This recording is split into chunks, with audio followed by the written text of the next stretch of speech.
Welcome, everyone, to another episode of Leadership from the Heart. I am your host, Romie, and today we're going to get into the topic of why some managers, and this includes like supervisors, basically people leaders, right, never actually step into leadership. And I know that some of you listening right now may already have the title, but have never actually stepped into leadership. And today I want to talk about the difference between managing and leadership. That's this week's series. And I say that to not insult anyone. I don't think that if you haven't stepped into leadership, it's probably not your fault, right? It's that leadership is not a promotion. It's an identity shift.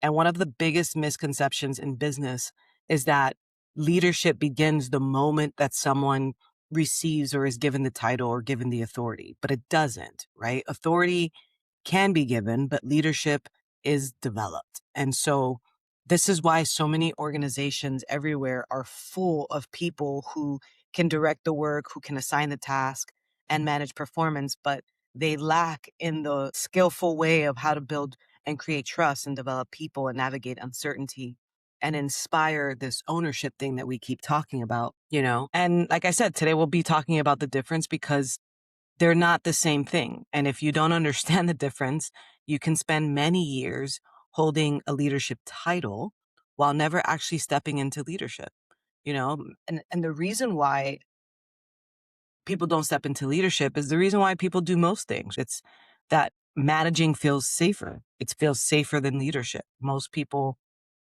they don't choose management consciously. Their nervous system chooses it for them because it gives them certainty and predictability and control and these measurable outcomes, right? Like when X does this, I do Y kind of a thing, where leadership is more flowy, it lives in the gray. And, the brain and the nervous system, they don't love the gray. The brain loves certainty. The nervous system loves predictability.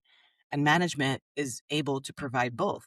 And there's this concept that I thought about a couple of years ago when I first heard that not all managers are leaders. And that kind of blew my mind because, I mean, that that's true. Obviously, you can see it. However, I started questioning, like, should organizations hire leaders where they need leaders and hire managers where they just need to be able to manage the performance, right? And of course, you would want to have both in one naturally, right? But where you don't necessarily have to, can you hire for what you need exactly? Because I think that most people, I don't know if they're ready to confront the feeling grounded in the uncertain times. I think they can get there, obviously. But when something feels uncertain, most people naturally move towards control, right? And more control can look like a number of different things. It could look like more meetings, more oversight, more checking in. I need to get involved more. You need to ask for my approval more. And it's not because they're bad leaders, right? It's just because they don't know how to create safety within themselves without having that extra oversight or the need for approval or anything else like that. And it's just, how do I feel safe? And if we can just take a step back and just realize that everyone is always trying to move either towards pleasure or away from pain. And so most people's reactions are one of the two, right? Now, I say that to give grace, and then I'm going to not take it away, but I am going to also say in the same breath that it is your responsibility, if you're going to be a people leader, to regulate yourself, to go look at that stuff, to find a way to become emotionally intelligent, to become relationally intelligent, because it's nobody else's issue that you have issues. It's nobody else's issue that you have issues. Everyone has issues. Everyone has a story. Everyone had to come up from somewhere. The fact that you have that is not anybody's problem but yours. So I think that the number one thing we could say is to stop making it other people's problem, right? And just understand. I think understanding your awareness is the biggest thing, right? And I think understanding where you come from. I don't want to say laissez-faire kind of leader, but I am a very free, I trust everyone, just do the right thing. Here's the expectation kind of leader. And I know that I lack structure in some ways. And so when somebody on my team, first of all, I hire for structure because I know that I lack structure. So I hire someone who has more structure than I do. And when they bring me something that says, hey, I know that you're pretty relaxed about this, but I think there needs to be some structure. I am 1,000% open to needing structure because I know that I lack structure in some ways. And so I think that's the meaning of being aware, right? And anytime structure is introduced to us, we fly off the handle because we don't understand. And so, heading back to our podcast episode, because I went off on a rant, is that management reduces uncertainty and leadership. The difference is that leadership learns to move through uncertainty. And that's what I mean by knowing yourself and understanding that when you step into leadership, meaning you're going to now influence people and not force them to do things because you're the boss, you're going to influence them and want them to do it so that they have commitment. You have to know yourself enough to know what you're one offering and two, where you navigate well and where you navigate not so well, because you can ask for help wherever you are and you're not going to navigate that well. And so at this time, I want you to think about your own leadership and think about what happens when pressure increases. Do you become more controlling or do you try to reiterate and clarify the expectations? Because that's going to tell you a lot about yourself. And I know we've been talking about pattern recognition, and it is my new thing with neuroscience, because I think it's helping us understand the brain in a way that we've never really quite understood it before. And it's definitely helped me unfold in my own understanding of myself and my own healing journey of why I run the same patterns. And so once you start to see your patterns, once you see it for the first time, you can't unsee it. And then once you start to understand your patterns, you start to move different. And this is where a lot of leaders get stuck. It's because management often says, I need to make sure this gets done, where leadership is asking, how do I build someone to have the capability to do this without me? And those are two very different questions. And I know we've talked about the need of being needed, which is a real thing, right? That's for everyone. I go through it myself where, if I feel like I'm not needed anymore, I start to question my worth and I start to question all these things and I start to make up stories. But that's just also a lesson, right? It's you're introduced to this new thing so that you can have this feeling arise that you can actually take a look at and say, well, what does that mean? And then you can see what actions you want to take because you want to be needed or wanted. But this is the kind of work that we're doing inside of this leadership thing with leadership with me and leadership from the heart. We're going into the real discussion of, I want to do this, and I know that this is a reaction from a feeling that I felt, and now I just want to understand, one, why I feel that. Two, is this action that I'm about to take because I feel uncomfortable or because it's what's best for the team? And when you can decipher those two things and you could stop moving to just satisfy your reactivity, the world will open up for you in a whole different way. Because now you're standing in integrity, right?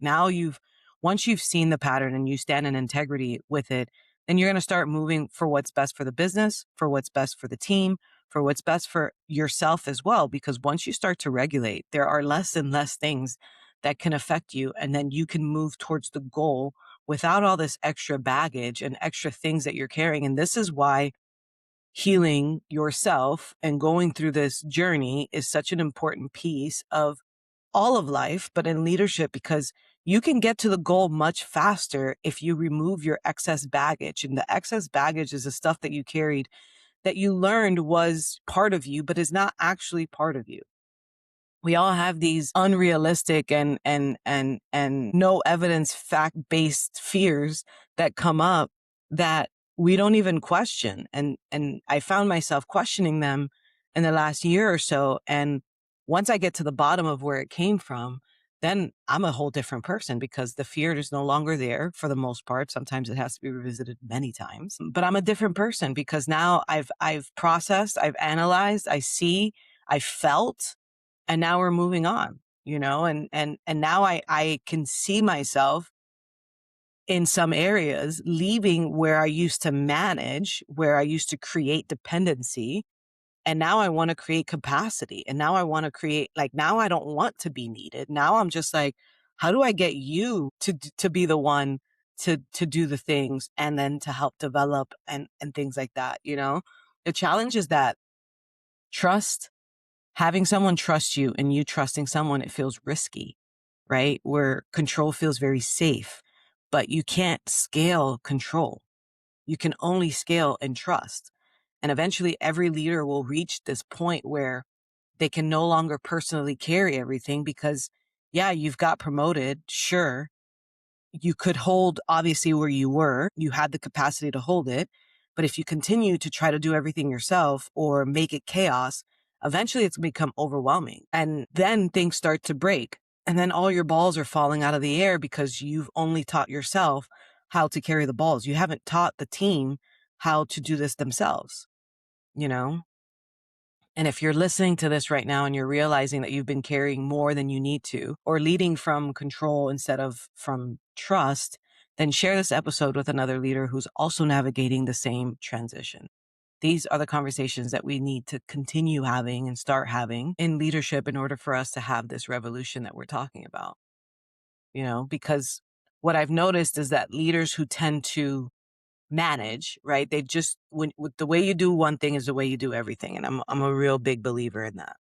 It's in my book and everything. And what I find is that leaders who manage, they often manage also optics, right? And so I don't think that managing optics is a terrible thing. I think it is needed where it's needed. And this is an important shift because we've all been in meetings where we're reluctantly there because we know that nothing is going to change after the meeting. We know that the meeting is just for a formality or a check the box. And honestly, sometimes it feels like a waste of time. And I go through this myself. But, you know, you have to move away from managing the things, right? Which managing a thing is also managing the way it looks, to focusing on like what is actually broken and how do we fix it, and processes and systems, because eventually your optics will disappear. It'll get found out. They'll look behind the curtain and see that the Oz is just a little man, or a little woman. And then what, right? And then now everything blows up, but it's because we've been putting it under the rug or putting a Band-Aid on it for so long, instead of taking a look at what it actually means, even if it's under your watch. Yeah, I tell my team, I don't care how broken it is. I want the truth, right? Like, we can't fix something that we don't know how broken it is. And I find a lot of leaders, and some of the leaders that I'm coaching currently, who they they they just don't want to look at the truth, and it's because they have, again, their identity tied to that truth, right? If it is broken and I've been the one that's here, then what does that mean about me? And the truth is, it means nothing about you. It's just something you didn't know. Now you're becoming aware. Now we can fix it. That's the way I see it. I take it very lightly. Of course, there are some reflections that happen afterwards that, like, how do I not miss this again? How do I not miss something like this again? And yeah, you should put things in place, but I love when people point out the loophole or point out the thing that's broken, because I want to go all the way in. We're gonna talk about this more like once, right? We're gonna fix this now. That's really the execution part that I automatically go into. But like, a manager will avoid the difficult feedback because they want to preserve this harmony. But relationships don't get better because of harmony. They get better by breaking and repairing. And so let's say that the feedback is the breaking part, and then you come back from that and you repair, and now we're stronger. The leader will address the issue because they care about growth. And that's a big difference between management and leadership. The manager always wants to focus on looking like they're in control, where the leader focuses on understanding the reality of where we are, because both are okay. You can walk into a broken system and fix it, or you can be involved in the broken system, not know that it was broken. Sure, there's needs to be some accountability around that. But now that I know, I can't just ignore it. And that's the biggest piece that I think I have an issue with, is just, how can we know that something is broken and just leave it broken? I will never understand that unless we're saying, leave it broken for now. We've got bigger fish to fry, blah, blah, blah. Cool. I'm good with that. But the opposite, I'm not so good with. So, just when you're thinking about management and leadership, I really want you guys to think about the difference between the two. I've given you a few of them, but there is a real distinction, right? Management maturity says I can get results through people, where leadership maturity says I can develop people who can create results. And you do want to move from this from the hero in your story, which is the manager, into the leader who is the builder, because leaders just build other leaders.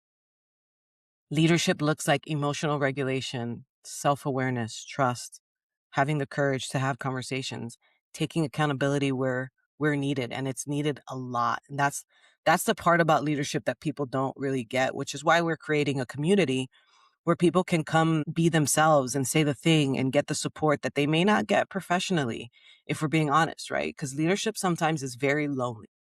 You have to hold yourself accountable. You have to be clear.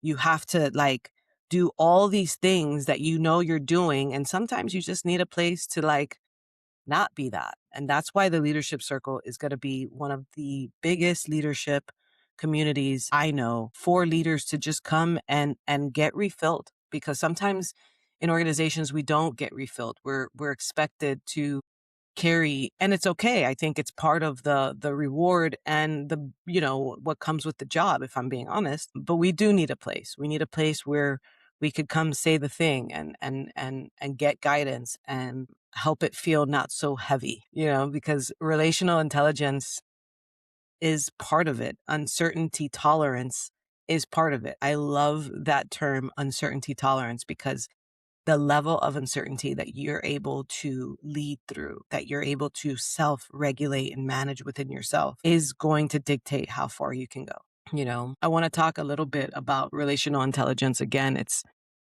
because I think it's a new term, a newer term to me at least, and I think it's going to be the new EQ. And it's the ability to create trust, connection, ownership, and psychological safety while maintaining your standard. And I think that's the whole thing, right? And then, there's this other thing called the vagal authority, which is the ability to stay grounded, clear, and regulated when pressure increases. So under pressure and when pressure increases, because pressure reveals your maturity. It doesn't create it. And so leadership maturity is what remains when certainty disappears. And this is important because a lot of leaders, they don't do too well under pressure. And it's because they feel like if they're getting it, then they should just pass it on. But you are the filter leader. It needs to filter through you. You are the stopping point, right? You should be able to take it, but not dish it. And I know that's a very hard concept. It's very different than the way we grew up. But, the future of leadership is more trust. There's not a lot of certainty out there right now. And so you're going to have to find a way to create it yourself. It's finding the courage within yourself to find it, even when it's not there. Because leadership, again, guys, is not a promotion. It's not a title. It's not an org chart. It's an identity shift. And some of the most successful leaders that I've ever met and that I've ever worked with weren't the people who had the most authority. They were the people who learned how to create clarity when times felt very uncertain. And they developed people instead of controlling them. And they built trust instead of dependence. They became builders instead of heroes. And you don't find that everywhere. But I do find that if you take the time to develop and truly develop the people who want to be developed, we can create an entire army of regulated leaders. And I say army and regulated at the same time. I realize that, but you know what I mean. We can create an abundance of leaders who will in turn create an abundance of leaders who understand and listen and care, and also get results and make a shit ton of money and profit and all the things. Because me, I think that everything coexists. I think everything can coexist. I don't think it has been, but I think it can. And it's not about getting promoted. It's about becoming the kind of person that leadership actually requires you to be, and no longer shying away from that, but becoming that person for yourself, for the people around you, and for your team. And with that, we end this week's episode. I hope this message found you well. Please don't forget to like, share, and subscribe. And I will see you next week on another episode of Leadership from the Heart. We'll talk soon. Bye.